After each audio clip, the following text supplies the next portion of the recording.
जहाँ नाथ रख दोगे वहीं मैं रहूँगा। ये जीवन समर्पित शरण में तुम्हारे, ये जीवन समर्पित शरण में तुम्हारे। तुम ही मेरे सर्वस्व, तुम ही प्राण प्यारे। ये जीवन समर्पित शरण में तुम्हारे। तुम ही मेरे सब कुछ, तुम ही प्राण प्यारे। तुम्हें छोड़ कर नाथ, तुम्हें छोड़ कर नाथ किससे कहूँगा।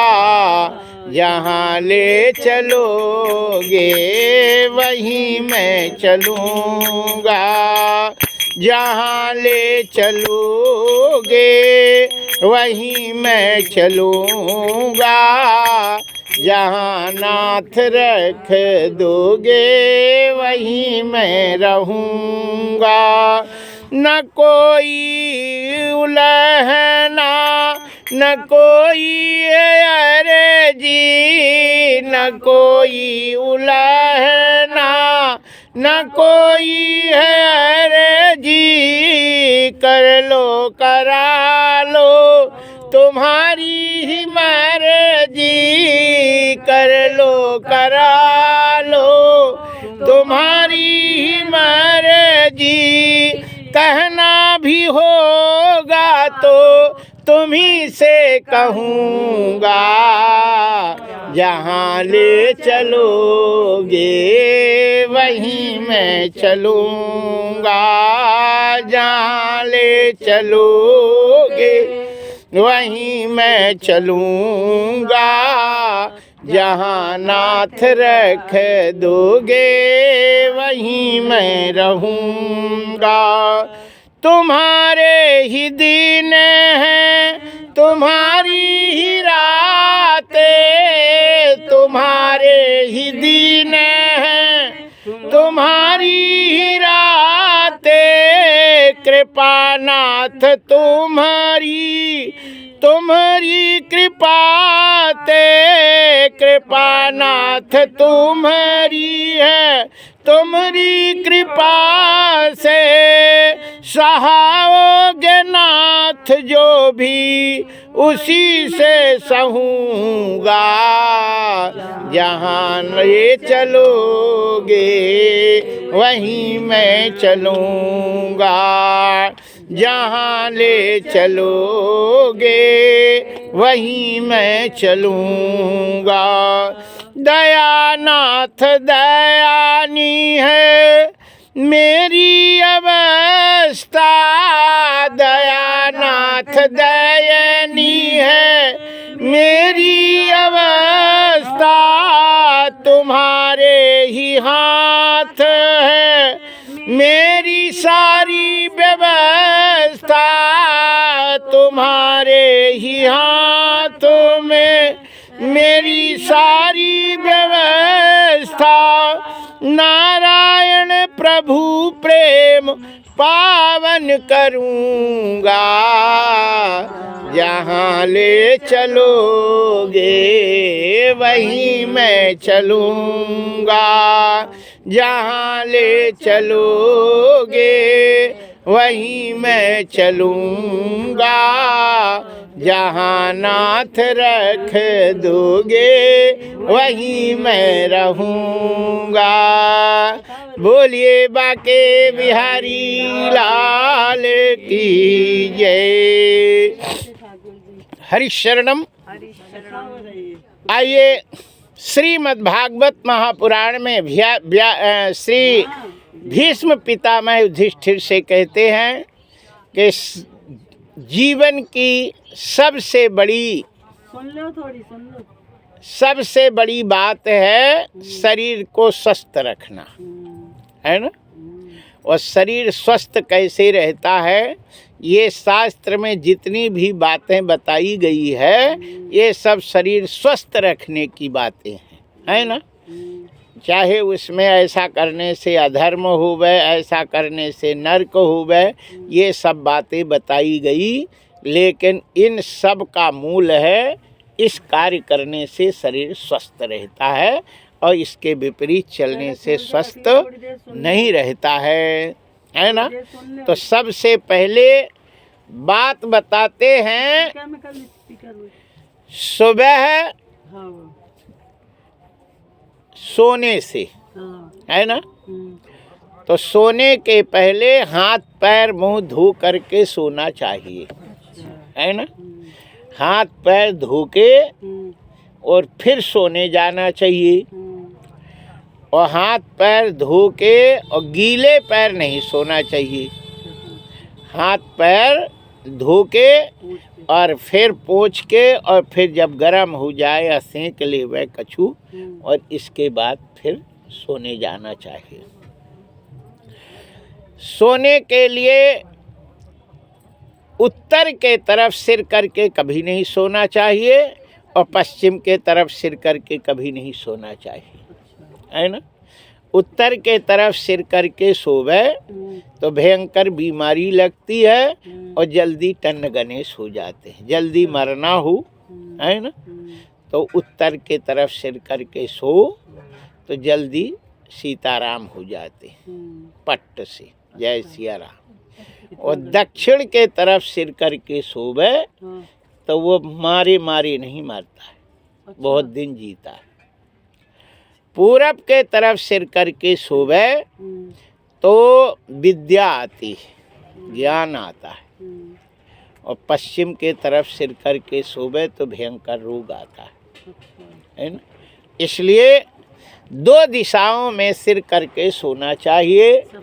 पढ़ने वाले विद्यार्थी को दीर्घायु मतलब अच्छी ज्ञान आए सो पूरब के तरफ सिर करके सोना चाहिए। और जो मतलब बूढ़े हो गए और उन्हें जल्दी मतलब बहुत दिन जीना हो तो उत्तर के तरफ सिर करके नहीं, दक्षिण के तरफ सिर करके सोवावें तो बहुत दिन जिएंगे।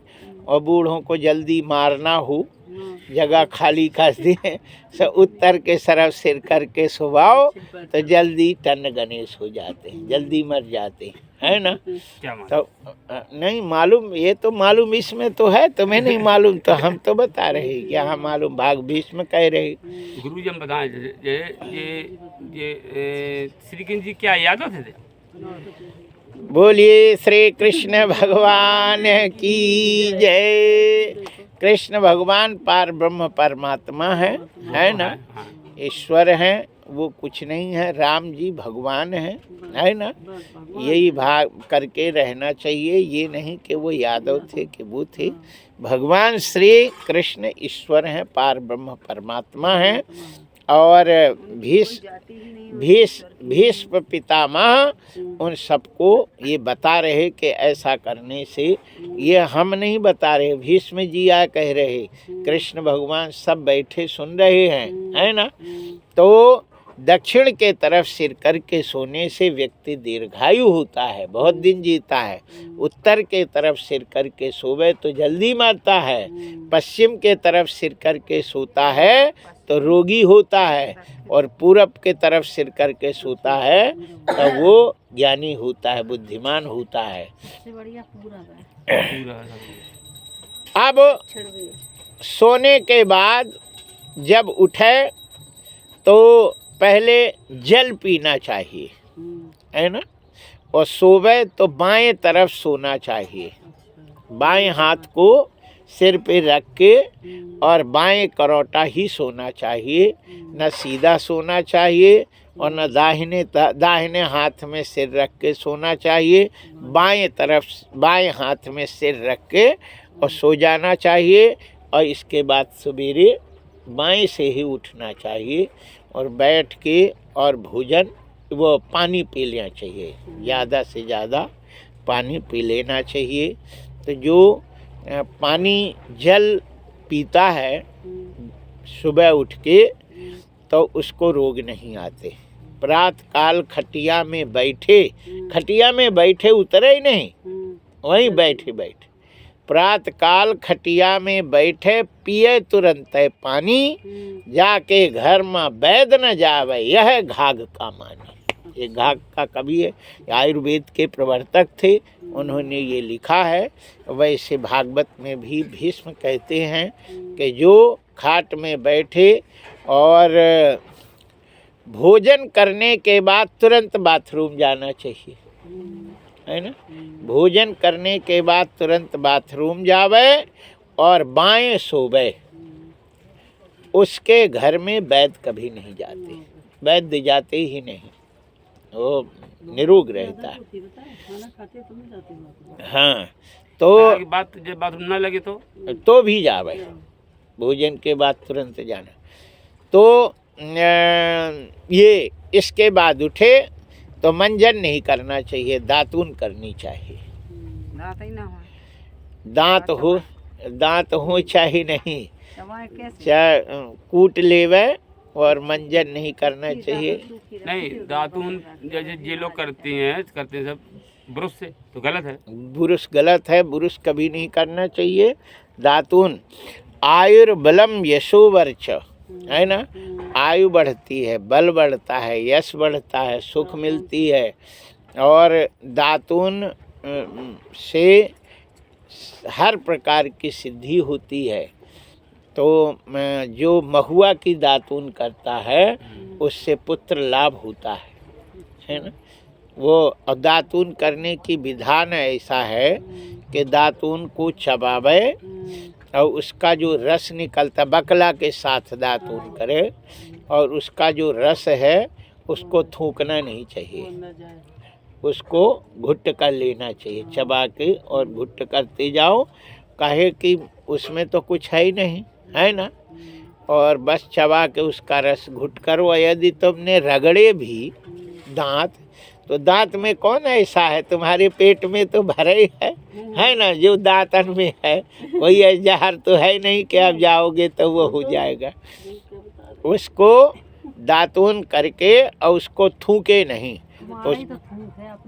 हाँ। और वो क्या होता है कि जो व्यक्ति भोजन करते समय ज़्यादा देर चबाता है वो भोजन बहुत फायदेमंद होता है। क्यों? ज़्यादा चबाने से मुख से जो लार निकलता है वो लार भोजन में जब अच्छे से मिल जाता है तो वो सुपाच्य हो जाता है और प्रोटीन उसमें ज़्यादा आ जाती है। और जो ज़्यादा नहीं चबाता है, ऐसा मुजुर करके वो घुट करते रहते, उन्हें बीमारी लगती है और बदहजमी दुनिया के होती है। इसलिए भोजन में जो शरीर के अंदर गाल में एक ऐसा चीज़ रहती है तो वो उसको चबाने से उसमें मिलती है, थोड़ा थोड़ा जाता है। जैसे वो मशीन कटर जो पथरा काटते, तो एक पानी की बॉल उस पे ऐसे लगा देते, उसमें पानी जाता रहता है। अब वो गर्म नहीं होती है, उससे वो जल्दी कट जाता। गुरुजी, इस उंगली से भी तो नहीं करना चाहिए मंजन? हाँ, उससे नहीं करना चाहिए, ये अंगुली से नहीं करना चाहिए, बीच वाली से करो। बीच मंजन को बीच वाली की व्यवस्था है तो ये करना चाहिए। तो मधु पुत्र लाभ है, महुआ की दातून से पुत्र की प्राप्ति होती है, पुत्र लाभ होता है, बकला के साथ ही करना चाहिए। दूसरा जो अड़ूसा की दातून है उससे गौरव की प्राप्ति होती है। भटकटैया के दातून से शत्रु का नाश होता है। चमेली की दातून करने से जाति में प्रधानता होती है। और पीपल की दातून करने से यश की प्राप्ति होती है। ऐसे ये सब जो पेड़ हैं, उस नीम की दातून छठ को नहीं करना चाहिए, बाकी समय करना चाहिए, लेकिन इससे कुछ मिलता नहीं है, है ना। महुआ की है, उसकी बमुरा की है, नीम की है, कंजी की है, इन की दातून से मतलब कुछ प्राप्ति नहीं है, लेकिन दांत सही रहते। और सबसे अच्छी दातून जो है अद्धाझारा की बताई गई है, जिसको करने से दांत में पायरिया आदि रोग सब खत्म हो जाते हैं। दांत में कैसे भी दर्द हुए और वो अद्धाझारा की दातून को उखाड़ ले आवे जड़ सहित, उस जड़ को मुंह में चबा के उसका रस दांतन में लगे और पेट में चला जाए तो पेट के सारे कीड़े मर जाते हैं, कीड़े नहीं पड़ पाते हैं। अद्धाझारा क्या क्या मिल अरे खूब मिलता अपने यहाँ हर छठ पे हम लोग की हाँ, आती है। अद्धाझारा हर छठ पे तो महुआ लट जीरा भी इसको कह, पंचमी पे आती है। हाँ, लट जीरा उसी को कहते, अद्धाझारा चिचड़ी कहते हैं, उल्टे रहते उसके। और उसका वो बहुत है, उसके दाना जो रहते हैं वो बहुत फायदे करते हैं। और वो तो लाती दाद उसके दाना को कूट के उसकी खीर बना के पा लेवे तो फिर भूख नहीं लगती। हाँ, और वो तुम 1 महीना बैठे रहो ऐसे ताकत रहेगी, भूख नहीं लगेगी, ऐसा उसका नियम है ना। उसके बहुत खतरनाक होती है और बहुत ताकतवर होती है। तो मैं हाँ उसकी खीर बनाते, उसको कूट लेते, वो कांटे रहते, कूटने के बाद अच्छे दाना निकल आते, फिर उसको दूध में पकाओ और फिर उसकी खीर पाओ, बहुत अच्छी रहती है। तो इस प्रकार दातून का प्रयोग करना चाहिए और मंजन का कभी नहीं करना चाहिए।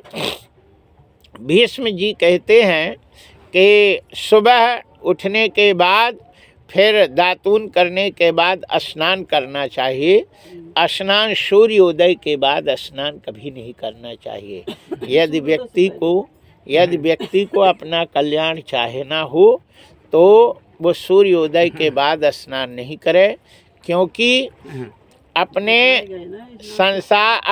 धर्म में संसार में केवल 5 ही देव हैं और 5 ही देव की प्रतिष्ठा का विधा मंत्र है। बाकी किसी देव को प्रतिष्ठा का मंत्र ही नहीं, प्राण प्रतिष्ठा जो कराते, केवल 5 ही देव की प्रतिष्ठा का मंत्र है शास्त्र में। इसके बाद कोई देवता की प्रतिष्ठा का मंत्र है ही नहीं। और 5 जो देवता हैं वो पंच लोकपाल कहलाते हैं, लोगों के पालन करते हैं। तो पंच लोकपाल और 10 दिक्पाल, 10 देवता दिक्पाल हैं और पंच लोकपाल हैं। तो पंच लोकपाल देवता में जो लोगों के पालन करते हैं वो कौन कौन हैं? पंच लोकपाल तो गणेश जी सबसे बड़े, सबसे पहले गणेश जी हैं, फिर दूसरे सूर्य भगवान हैं, और तीसरे फिर शंकर जी हैं, और चौथे विष्णु भगवान हैं, और 5वें दुर्गा हैं। ये 5 लोकपाल देवता हैं। इन्हीं के प्राण प्रतिष्ठा का मंत्र है। और जो दुर्गा के ही मंत्र से पूरी जितनी देवियों की प्रतिष्ठा होती दुर्गा मंत्र से ही होती है ना। और विष्णु भगवान के मंत्र से राम कृष्ण जितने भगवान हैं विष्णु के, वो सब विष्णु मंत्र से ही उनकी प्रतिष्ठा होती है। गणेश जी हैं, शंकर जी की प्रतिष्ठा, शंकर के जितने रूप हैं, जितने देवता, इन्हीं में से सबकी है। तो कहते हैं कि देवता को बिना नहाए नहीं छूना चाहिए, कि छूना चाहिए मंदिर में बिना नहाए नहीं। तो जब सूर्य भगवान उगे और तुम बिना नहाए छू दिए तो अपराध लग गया, और जब अपराध लग गया तो उसका उसे भोगना पड़ता है। और सबसे बड़ी बात है, बिना नहाए सूर्य का दर्शन यदि हो जाता है तो व्यक्ति की खोपड़ी खराब हो जाती है, दिमाग खराब हो जाता है, और छिर फिर करता ज़्यादा है, झर फर करता है, और किसी की बात नहीं मानता, और अपनी ही जो दिमाग में आए वही सही है, दूसरा सब बेकार है। 99% आदमी दर्शन हो ही जाते हैं भगवान जी की। अब कौन ना तुम नहाते? हम नहाते रोज। देखो, देखिए एक बात ये है कि आषाढ़ के महीना में यदि गेहूं बोबे तो बोने का काम तो होगा, है ना, खाद भी डलेगा, बोनी भी होगी, सब चीज़ें होगी, तेल भी बरेगा, ट्रैक्टर भी चलेगा, जोती बुखन्नी सब होगी और गेहूं जमेगा भी, है ना, लेकिन बोरा नहीं भरेगा, फसल नहीं होगी। फसल तो तभी होगी जब वो कार्तिक में बोया जाएगा, तब उसकी फसल होगी, तुम्हारा कार्य का जो मेहनत आना उसका फल मिलेगा। इसी प्रकार गेहूं की बोनी कार्तिक में होवे, कुमार कार्तिक अगहन में, तो ही उसका फसल होगा। ऐसे पूजा पाठ का फल तो तभी मिलता है जब सूर्योदय के पहले नहा ले, तो जो भी काम करता है उसका फल उसे मिलेगा, और सूर्योदय के बाद नहाएगा तो कोई कार्य का फल नहीं मिलेगा। कार्य करोगे तो कार्य होगा, खर्चा होगा, वैसे होगा, सब कछु होगा, लेकिन उसका फल नहीं मिलेगा। जैसे गेहूं बोने में उसकी बोरा नहीं भरेगा आषाढ़ के बोने पे, और बाकी तो सब काम होंगे वैसे, और जमेगा भी, लेकिन वो बड़ा होके और मर जाएगा, बोरा नहीं, माने फल नहीं मिलेगा। यदि फल प्राप्त करना है तो भीष्म जी कहते हैं समय को पकड़ना पड़ता है ना। जैसे विद्यार्थी है और उसको 7 बजे से पेपर हैं, तो समय को पकड़ेगा, 7 बजे पहुंचेगा, तब उसे पेपर मिलेगा और लिखेगा, पास होगा। और यदि तुम जो है समय छोड़ दोगे और 12 बजे जाओ, तो वो जो है तुम्हें पेपर तो मिल जाएगा, पेपर तो मिल जाएंगे, पेपर को कोई बात नहीं, पेपर मिल जाएंगे, लेकिन तुम पास नहीं होगी, कॉपी जमा नहीं होगी। और तुम्हें कॉपी मिल जाए, पेपर मिल जाए, सब मिल जाएगा, लेकिन कॉपी जमा नहीं होगी और तुम्हें परीक्षा में पास नहीं होगे, मतलब उसका फल नहीं मिलेगा। बस कार्य तो होंगे। जय जय श्री सीताराम। इसलिए समय को पकड़ना चाहिए, समय को पकड़ना चाहिए और समय के अनुसार ही काम करना चाहिए। भीष्म जी कहते हैं कि समय को छोड़ दिया तो फिर वो दोबारा समय नहीं मिलता है, और वो उसके जीवन में वो समय चला जाता है तो दोबारा आता नहीं। देखिए जो बच्चे हैं वो समय अपना छोड़ देते हैं, फिर वो समय उनको नहीं मिलता, और वो समय चला जाता है, फिर दूसरा समय नहीं मिलता। हर चीज़ों को, हर व्यक्ति, हर काम को समय के अनुसार ही काम करने पर उसका फल मिलेगा, और समय छोड़ दोगे तो फिर वो समय, फिर वो काम का फल तुम्हें नहीं मिलेगा। इसलिए समय को जरूर पकड़ना चाहिए।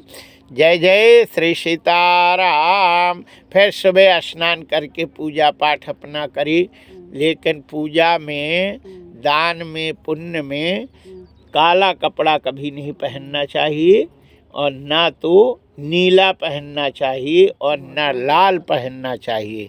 3 प्रकार के कपड़े का निषेध बताया है। नील रक्तेन वस्त्रेण यदन्नामुपकल्पते भोक्ताभीष्टा समं तोयम दाता च नरकं व्रजेत। नीला कपड़ा किसी भी काम में नहीं पहना जाता। भोजन नीला कपड़ा पहन के और करे, बनावे, तो भोजन भिष्टा के समान हो जाता है, लैट्रिन हो जाता है। नीला कपड़ा पहन के यदि दान करे तो वो देने वाला नरक में जाता है, दाता छ नरकम व्रजेत। और नीला कपड़ा पहन करके यदि यज्ञ अनुष्ठान कछु करता है तो वो सब, उसको कछु फायदा नहीं होता और वो सब निष्फल हो जाते। काला कपड़ा पहनकर किसी की हत्या करे तो उसका दोष उसको नहीं लगता। अच्छा। हाँ, जो किसी को मर्डर करना जाए और काला कपड़ा पहन के जाते हैं तो वो मर्डर करने वाले को दोष नहीं लगता है ना। तो जल्लाद कपड़ा, काला कपड़ा पहनता है। हाँ, और वो जो फांसी में लगाते उसको भी काला ही लगाया जाता है। क्यों? क्योंकि ये मार तो रहे हैं, लेकिन ये इसी के कर्म का फल इसे मिल रहा है, और मारने वाला को दोष नहीं लगेगा, क्योंकि इसने ऐसे कर्म किया है, ये अपने कर्मों से मर रहा है, इसके दोषी हम नहीं हैं। इसीलिए डकैत वगैरह काला कपड़ा पहन के जाते हैं और कहते साले यही दोषी हैं, साले कसाई हैं, पैसा जोर जोर के धरे हैं, अब हम जाए। आज की टाइम में कमांडो नहीं, काले कपड़े पहने। हाँ, काले कपड़े कमांडो भी, सब जिनको भी हत्या करने किसी को उसे काले कपड़ा पहनाया जाता है। ये शास्त्र विधान है, सारे शास्त्र के अनुसार काम चलते हैं, है ना।